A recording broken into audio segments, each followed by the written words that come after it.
TDUE, Teacción para el Desarrollo. Diplomado de Gobernabilidad y Administración Pública, el curso Plan Estratégico de Desarrollo Nacional. Yo soy el doctor Otoniel Velasco Fernández, tengo una maestría en Gobernabilidad en la Universidad de Harvard y 2 grados en Ciencia Política, uno en la Universidad San Martín y el otro en la Universidad Católica. ¿Qué aprendemos? Introducción al planeamiento estratégico, el Plan Nacional de Planeamiento Estratégico, planeamiento institucional y un ejemplo de caso, el Plan Bicentenario.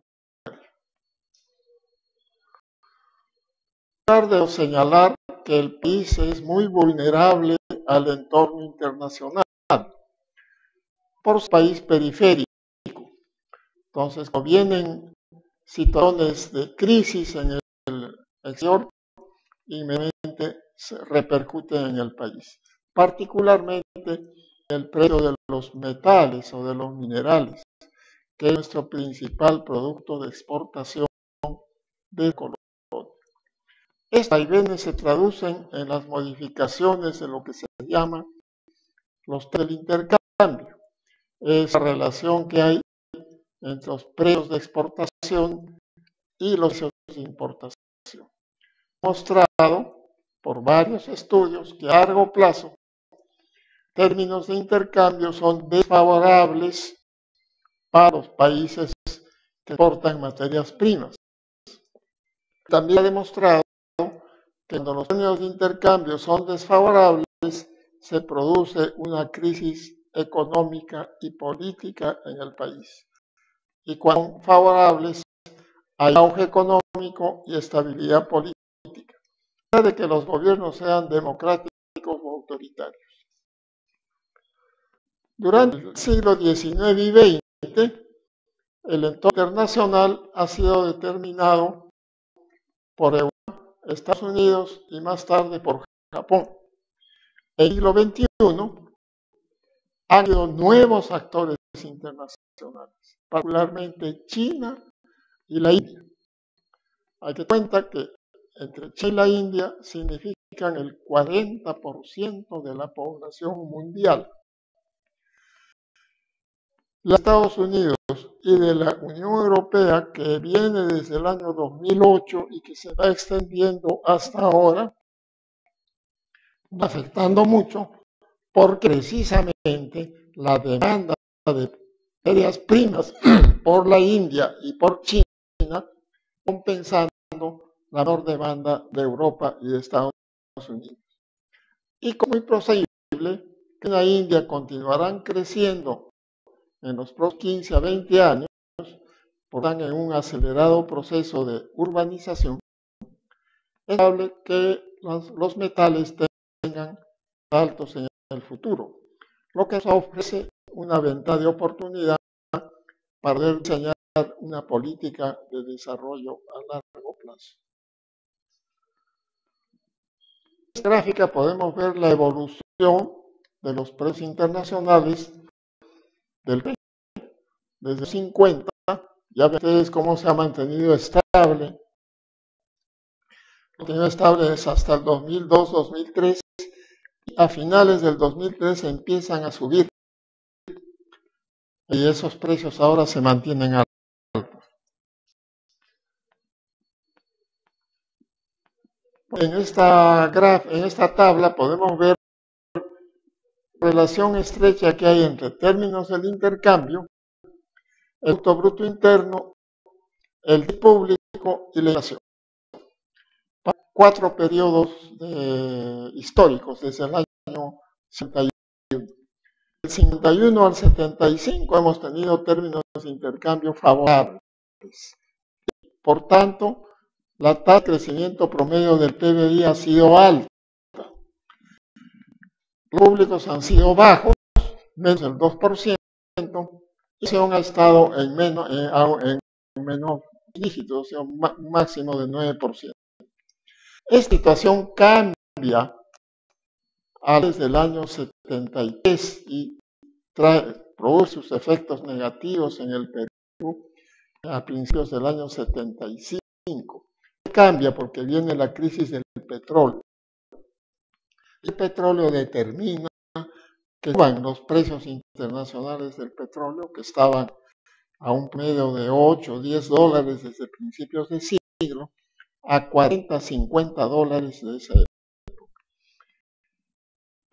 Se aúna a una rebaja de los precios de las materias primas que exportamos. Y entonces refleja esto en que los términos de intercambio han bajado en 30 puntos porcentuales, como podemos ver en la primera columna.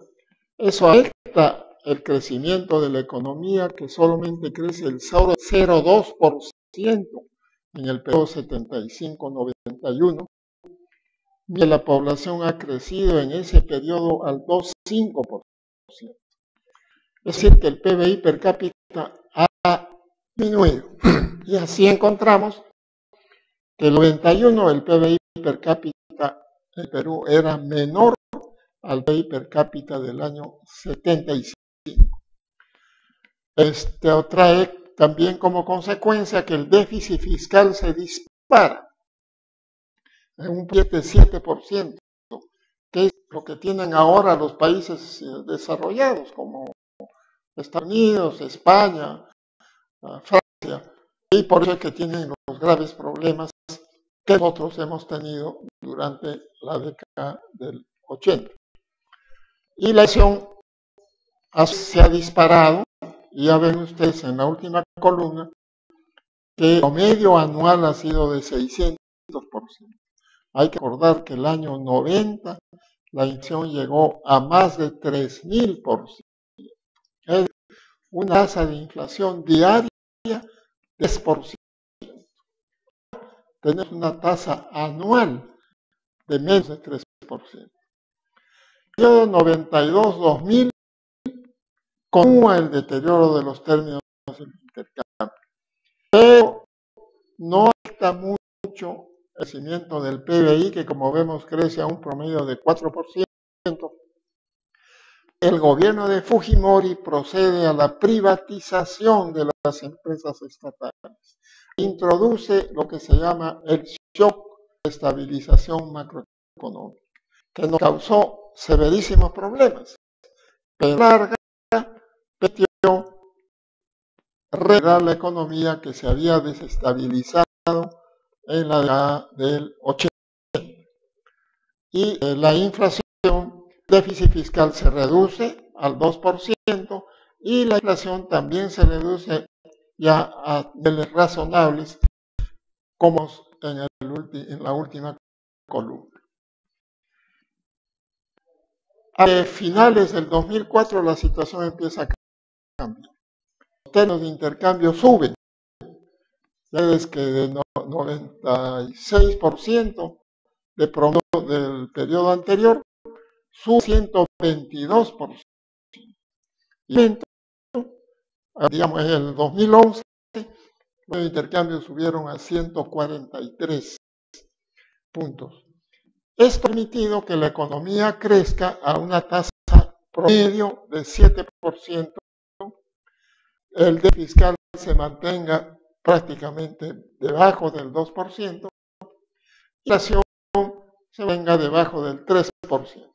Es decir, de una situación de desequilibrio macroeconómico en 76-91, hemos pasado a un proceso de estabilización en la década del 90 y recién hemos empezado a crecer a tasas bastante satisfactorias. Son un ejemplo mundial. A partir del año 2004. ¿Cuál es la conclusión de esto? La conclusión es que cuando los términos de intercambio son desfavorables, a nosotros nos va mal en términos económicos y en términos políticos. Y la única forma de evitar eso es con políticas macroeconómicas razonables. Y eso es lo que el país ha aprendido y eso es lo que ha aplicado en el periodo 2011.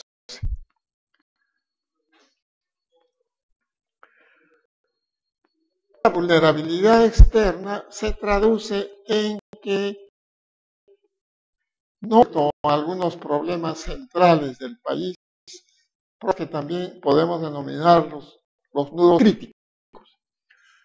¿Cuáles son los nudos críticos? En primer lugar, un escaso desarrollo del capital humano, o un escaso desarrollo de la población.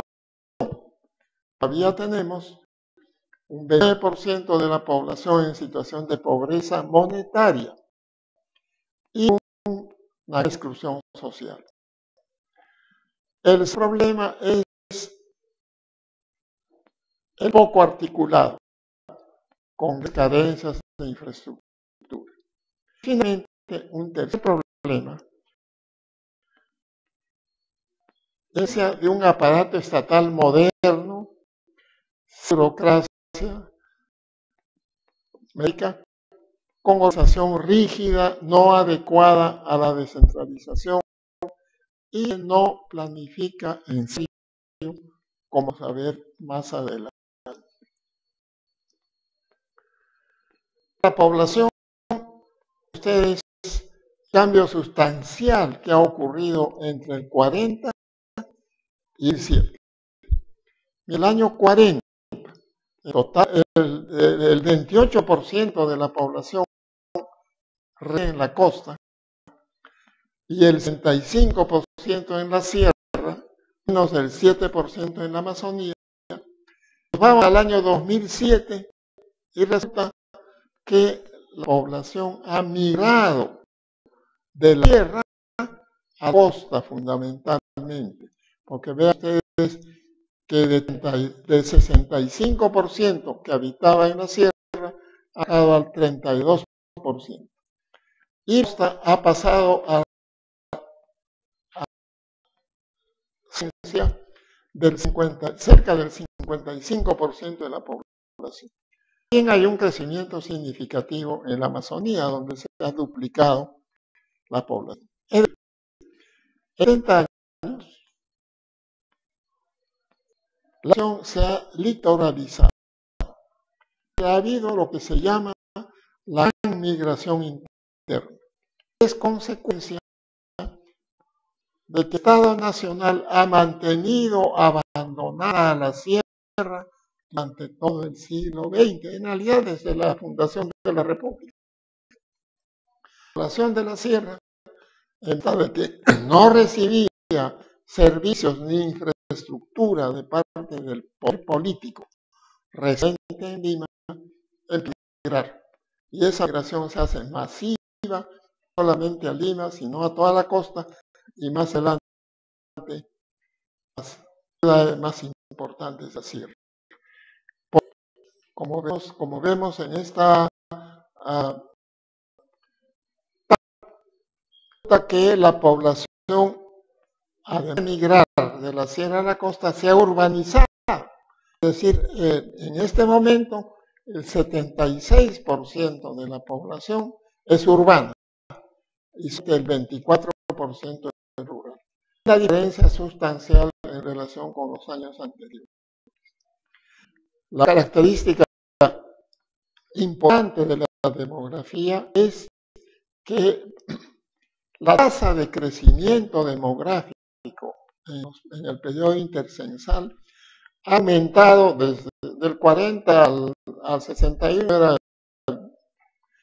menos del 2%, pero que del 72 al 3, el crecimiento demográfico ha estado por encima del 2%, solo en el periodo 61-72, en que llega al 3%.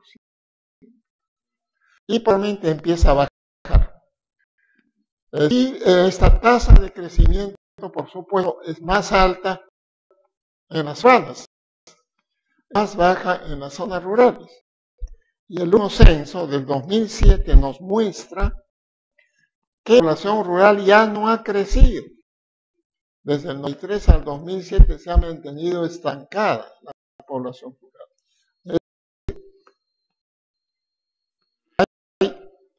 menor crecimiento poblacional en el campo. Y esto va traduciendo en algunos lugares donde se percibe que no hay suficiente mano de obra en las áreas rurales.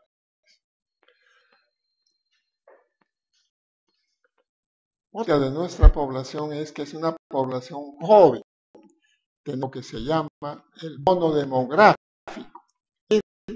La población que está entre 15 y 64 años es la mayoritaria. Miren ustedes, la población de 15 a 64 años el año 2007 es el 63%. Esa es la población que se llama en edad de trabajar. Quiere decir que para 6 personas en edad de trabajo, solamente hay 6 personas mayores de 65 años, es decir, pensionistas. Eso se compara con los países desarrollados y hay una relación distinta.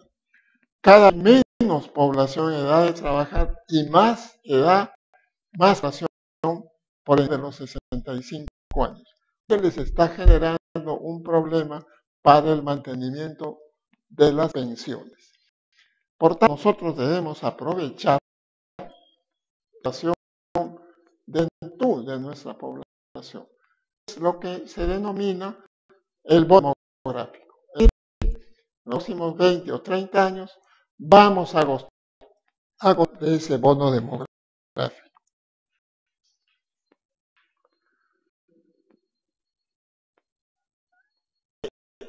La cara de la persona, de la población también se mide por niveles de pobreza. Entonces, si bien los niveles de pobreza se han reducido significativamente, como vemos en este cuadro, de 2001 se ha bajado del 54%, se ha bajado al 2010 al 31%, pero al 2011 es ya al 29%. Y la población, la pobreza se ha reducido a tasa más alta en las áreas rurales, aunque todavía más de la mitad de la población en las áreas rurales está en situación de pobreza total. Pero resulta que la pobreza extrema, que es aquella que mide la necesidad de la gente de poder comprar alimentos suficientes para alimentarse bien, aún es bastante elevada. Como vemos, el año 2010, si en la zona urbana la pobreza extrema es solamente del 2,5%, el nacional es cerca del 10%, y en las áreas rurales es más del 20%. El problema de pobreza monetaria que tenemos es fundamentalmente en las áreas rurales. Y el desafío que tiene el país es desarrollar el interior del país para combatir la pobreza. Pero dirán, pero casi si hemos tenido estos éxitos durante los últimos años, ¿por qué la población se siente insatisfecha? El gobierno de Toledo prácticamente no pudo elegir a un candidato presidencial y casi sale del bolo electoral porque no alcanzó con las justas el 4% del voto. Y en el caso del partido aprista, también no tuvo éxito en las últimas elecciones. Porque los datos que les he dado corresponden a lo que se llama la pobreza monetaria, que es mide porque una persona que gana menos de $2, una que gana por encima de $2 ya está fuera de la pobreza. Diarios. Tenemos la distribución de los salarios y la distribución de las utilidades que se presenta en esta gráfica desde el 91, miren, el año 91, 30% del excedente económico estaba destinado a las utilidades y 53% a los salarios. Y de 91 al 2009, y al no ha variado mayormente. Miren ustedes cómo invertido. La azul corresponde a la participación de las utilidades, o sea, del 63%. Y la roja ha bajado del 30% al 21%. Es decir, los salarios en buena cuenta están estancados. Por eso es que, por ejemplo, un aumento del salario mínimo vital, se quiere un aumento del salario a los trabajadores del sector público que tienen sus remuneraciones congeladas desde varios años.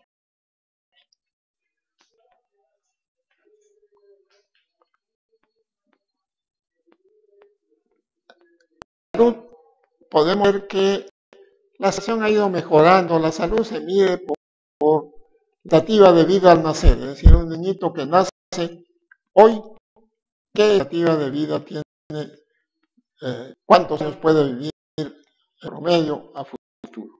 Y vemos como del 95 al 2000 la expectativa de vida queda de 69 años, al 2005-2010 ha aumentado a 63 años.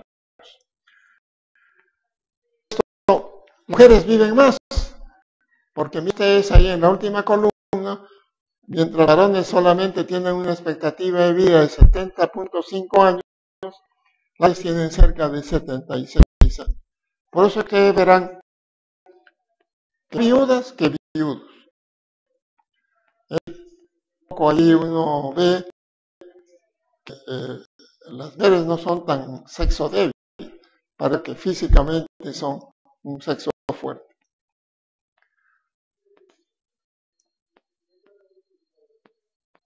Otra, el nivel de salud es la mortalidad infantil. Miren cómo se ha reducido del 50%, del 50 por 1000, en el periodo 85, el periodo 85-95, al 2009 a 24%. Un indicador para medir la salud es la desnutrición crónica. Ha bajado del 25,8 al 18% en el mismo periodo. Muy alto.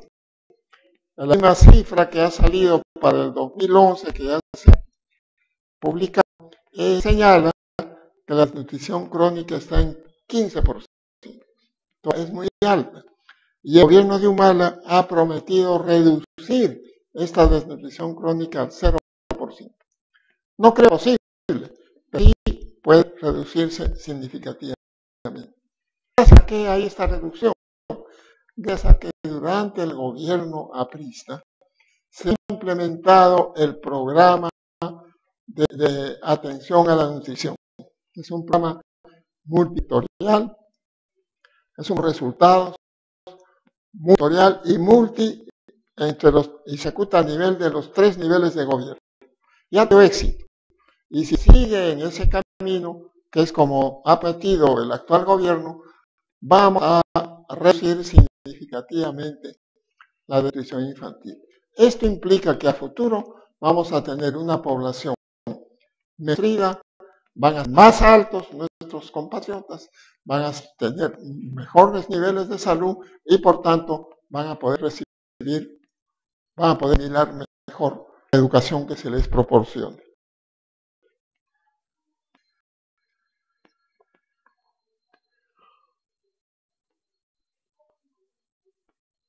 Unas medidas más importantes para los niveles de salud es el abastecimiento de agua potable.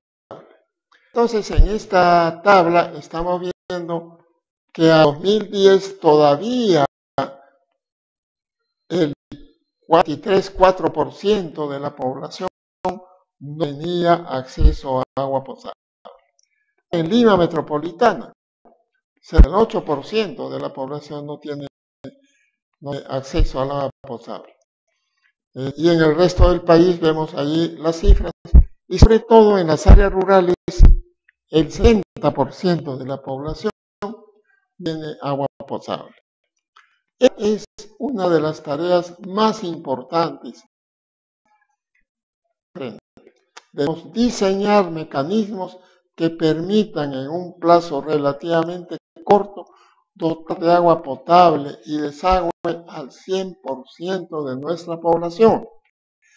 Porque es mucho más efectivo para elevar el nivel de salud, aumentar la producción de agua potable que el construir nuevos hospitales. Previene enfermedades. Los hospitales ya curan enfermedades, ya cuando la gente se enfermó, lo que debe evitar es que se enferme.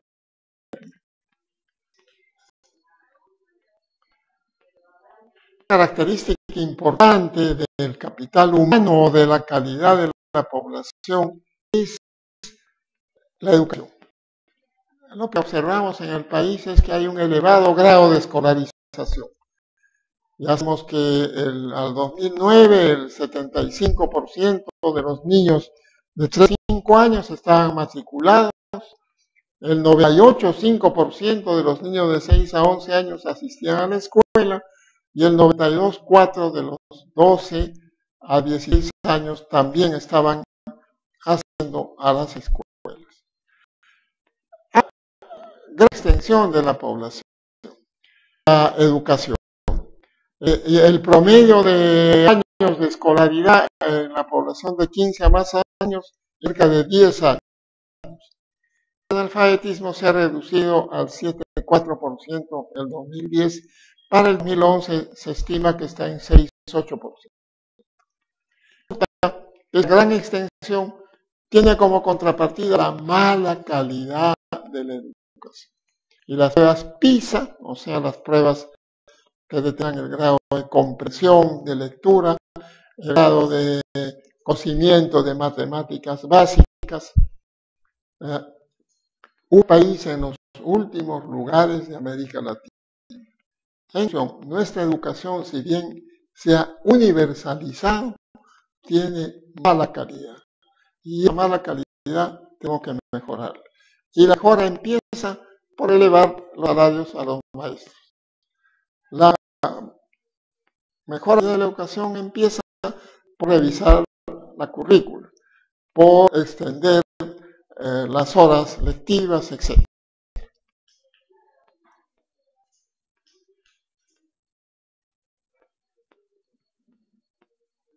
No solamente el acceso a servicios básicos de agua potable y de servicios higiénicos, sino también el acceso a electricidad. Y vemos cómo del 2005 al 2010 ha habido un aumento importante. En 2005, cerca del 23% de los hogares del país no tenían electricidad. En 2010, no solamente cerca del 12%. Y en 2011 ya bajó a menos del 10%.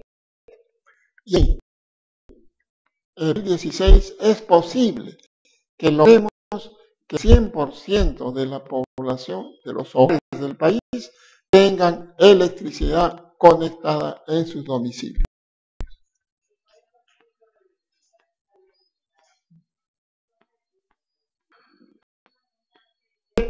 De la calidad de la población es el acceso al empleo digno y productivo.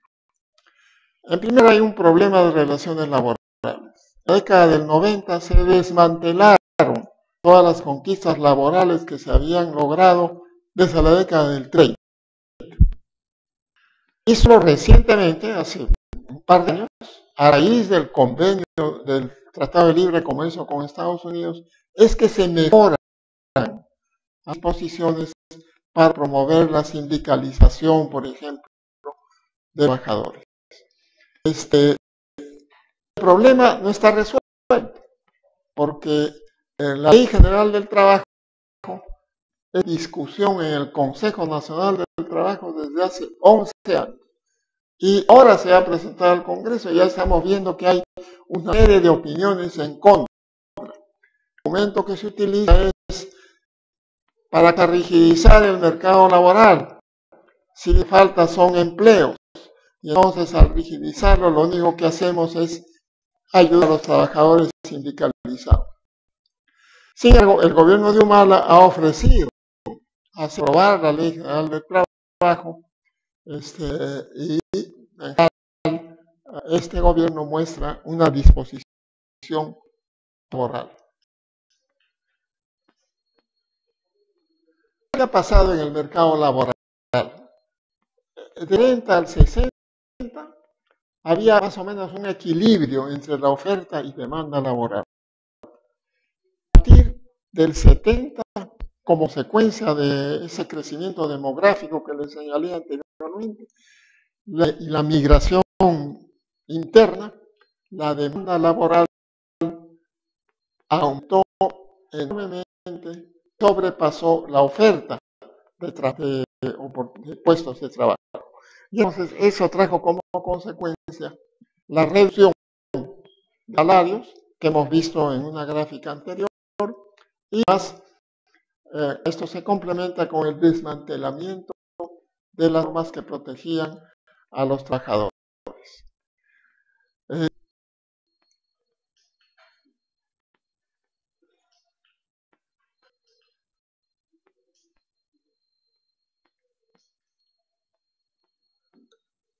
Es otro aspecto importante del acceso al empleo digno y productivo. Las grandes diferencias entre el área urbana y el área rural y entre segmentos, entre esos son muy notables. En la gran empresa los salarios duplican el promedio nacional. En la microempresa, que está la mayor parte de los trabajadores, el salario es menor al promedio nacional. Por otra parte, vemos que hay una ligera mejora en el Gini, es decir, la relación que hay entre los que ganan más, el estrato que gana el 10% que gana más y el 10% que gana menos. Y observa una ligera mejora. 0,5. El 0 es una situación de justicia absoluta y el 1 es de injusticia absoluta. Entonces, cuanto mejor es el Gini, hay una mejor distribución del ingreso. Ya vemos que en el periodo 2001 al 2010 ha mejorado en algo el Gini, del 0,5 al 0,46. Pero resulta que hay investigadores independientes, sobre todo en la Universidad Católica, que señalan que estos datos están errados y en realidad el Gini está por encima del 0,5%. Este dato del Gini ha avalado por organismos internacionales, de tal modo que razonablemente podemos creer en ellos. Son los problemas centrales que tenemos y cuya solución exige un Estado bien organizado, un Estado basado en un funcionariado meritocrático, es decir, ingreso por concurso público, acceso por mérito, nada de favoritismos políticos. En segundo lugar, ser un Estado que utilice la planificación en serio para poder optimizar el gasto público. Y a eso apunta el bicentenario, que es una propuesta de políticas para lograr determinadas metas al año 2021. Muchas gracias.